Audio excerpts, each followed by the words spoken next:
मैं doctor Devendra Kumar Garg, MD medicine. मैं आजकल चल रही विश्वव्यापी परेशानियों कोविड-19 के बारे में कुछ अपने विचार प्रस्तुत कर रहा हूँ। ये कोविड-19 का, जिसको कि कोरोना वायरल डिसीज़ भी कहते हैं, 2019 में चीन के वुहान से शुरू हुई थी और जो आज सारे विश्व को अपने चपेटे में लिए हुए है। ये एक वायरल डिसीज़ है। वायरल डिसीज़ अधिकतर इनका कोई दवाइयाँ नहीं निकल पाई हैं और ना ही कोई इसकी वैक्सीन निकल पाई है। इसलिए सबसे बढ़िया इसका समाधान और बचाव ही है। इस बचाव के लिए हमको कुछ बातें ध्यान में रखनी चाहिए। पहली बात कि ये डिसीज़ छुआछूत की डिसीज़ है, जो कि ड्रॉपलेट इन्फेक्शंस के द्वारा होती है। ड्रॉपलेट इन्फेक्शंस किसे कहते हैं? जिस वक्त हम खांसते हैं, छींकते हैं, तो हमारे मुंह से पानी के छोटे छोटे कण निकलते हैं।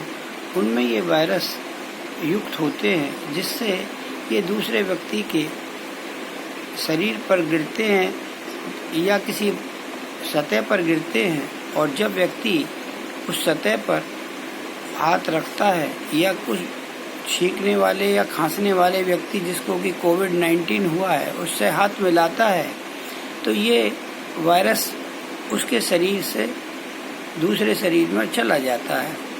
परंतु ये यहीं तक सीमित नहीं रहता है, मिलाने से और छूने से ही नहीं, परंतु इसकी रूट ऑफ एंट्री जब तक नहीं होगी तब तक ये अपना विकास नहीं कर पाएगा, क्योंकि वायरस एक निर्जीव प्राणी है।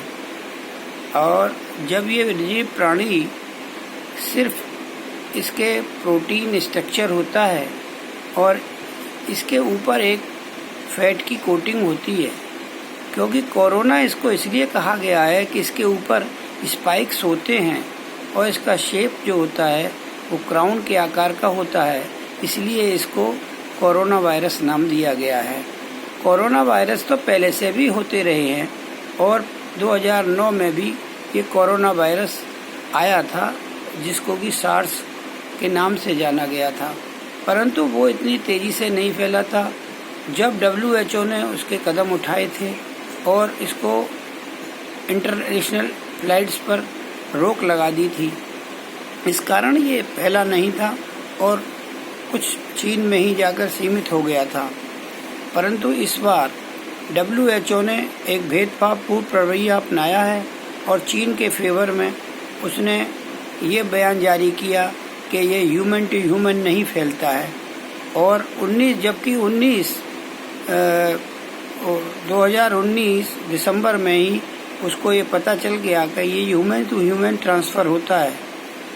ये वायरस सबसे पहले, अगर आप अपने हाथ गले से लगाते, नाक से लगाते हैं, आँख से लगाते हैं, तो गले का, ये नाक का और मुंह का रास्ता गले में जाकर खुलता है, जहाँ पर कि ये वायरस 3-4 दिन तक पनपता है।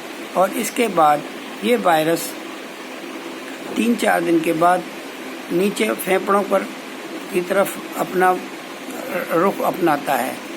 3-4 दिन तक तो उसको, मरीज को हल्का बुखार, खांसी, सूखी खांसी जिसमें बलगम नहीं होता है, शरीर में दर्द, जी मिचलाना, कभी कभी दस्त और कभी कभी उल्टियाँ किसी किसी मरीज को देखने में आती हैं। परंतु इसमें कुछ मरीज शिकायत करते हैं कि नाक से महक ही नहीं आ रही है, जीभ से स्वाद ही नहीं आ रहा है। तो कुछ हर लक्षण हर मरीज में अलग अलग तरह के हो सकते हैं, परंतु विशेषतः लक्षण इसके बुखार, खांसी और जुखाम से ही शुरू होते हैं, जो बाद में तेज़ बुखार, बॉडी में टूटन और सांस लेने में दिक्कत आने लगती है। सांस लेने में दिक्कत आने लगने का मतलब ये होता है कि ये बीमारी फेफड़े की तरफ चल दी। 3-4 दिन तक तो गले में रहने की वजह से अगर आप इसको केवल गर्म पानी का इस्तेमाल करें तो ये वायरस अब काफ़ी हद तक ख़त्म हो जाता है। और बाकी रहा वायरस जो होता है वो हमारी बॉडी की इम्यूनिटी, जिसे डिफेंस मैकेनिज्म कहते हैं, उसके द्वारा ख़त्म कर दिया जाता है। बॉडी की इम्यूनिटी हर व्यक्ति की अलग अलग होती है, क्योंकि बॉडी की इम्यूनिटी, अगर कोई बीमारी पहले से किसी बीमारी से ग्रसित है, जैसे शुगर है, ब्लड प्रेशर है, गुर्दे की बीमारी है, कैंसर है, तो उससे उसकी इम्यूनिटी घटी हुई होती है। या छोटे बच्चे हैं, बुजुर्ग हैं 60 साल से उम्र के, तो उनमें ये इम्यूनिटी पहले से कम होती है, तो इसलिए ये उन पर ज़्यादा हावी होता है और उनके लिए ये घातक सिद्ध होता है। अच्छाई ये है कि इससे बचाव ही किया जाए, और जब बचाव ही करने के लिए सबसे पहले तो ये है कि फेस मास्क लगाया जाए, जिससे कि ड्रॉपलेट इन्फेक्शन एक दूसरे से न फैले। दूसरा, जल्दी हाथ धोए जाएं, चाहे वो साबुन से धोए जाएं या 70% युक्त अल्कोहल के सैनिटाइजर से धोए जाएं। उससे होता क्या है कि ये 20 सेकंड तक हाथ जरूर रगड़ने चाहिए, सब तरफ से, आगे पीछे, ऊपर नीचे और उंगलियों के बीच में। उससे ये इसके ऊपर चढ़ी हुई जो फैट की लेयर होती है वो टूट जाती है, और उसके टूटने के बाद ये वायरस निर्जीव हो जाता है। और 70% अल्कोहल के बाद ये बहुत जल्दी ही 10-15 सेकंड के अंदर ही ये निष्क्रिय हो जाता है, क्योंकि ये निर्जीव प्राणी होने की वजह से जब तक इसको कोई जीवित सेल नहीं मिलता है, जब तक ये सक्रिय नहीं हो सकता। इसका ये स्पाइक्स जो होते हैं, जो कोरोना जो बनाते हैं, इसको कहते हैं, जिससे ये स्पाइक्स सेल की सरफेस पर जाकर चिपक जाते हैं और उसके अंदर पेनिट्रेट कर जाते हैं। जब सेल के अंदर ये पेनिट्रेट कर जाते हैं, ये आरएनए वायरस है, तो हमारे आरएनए जो हमारे बॉडी का जो सेल होता है, उसके आरएनए को कैप्चर कर लेता है और उसको कमांड करता है कि मेरे जैसी ही वायरस और आप बनाएं, यानी ऐसी कॉपियाँ और पैदा करें।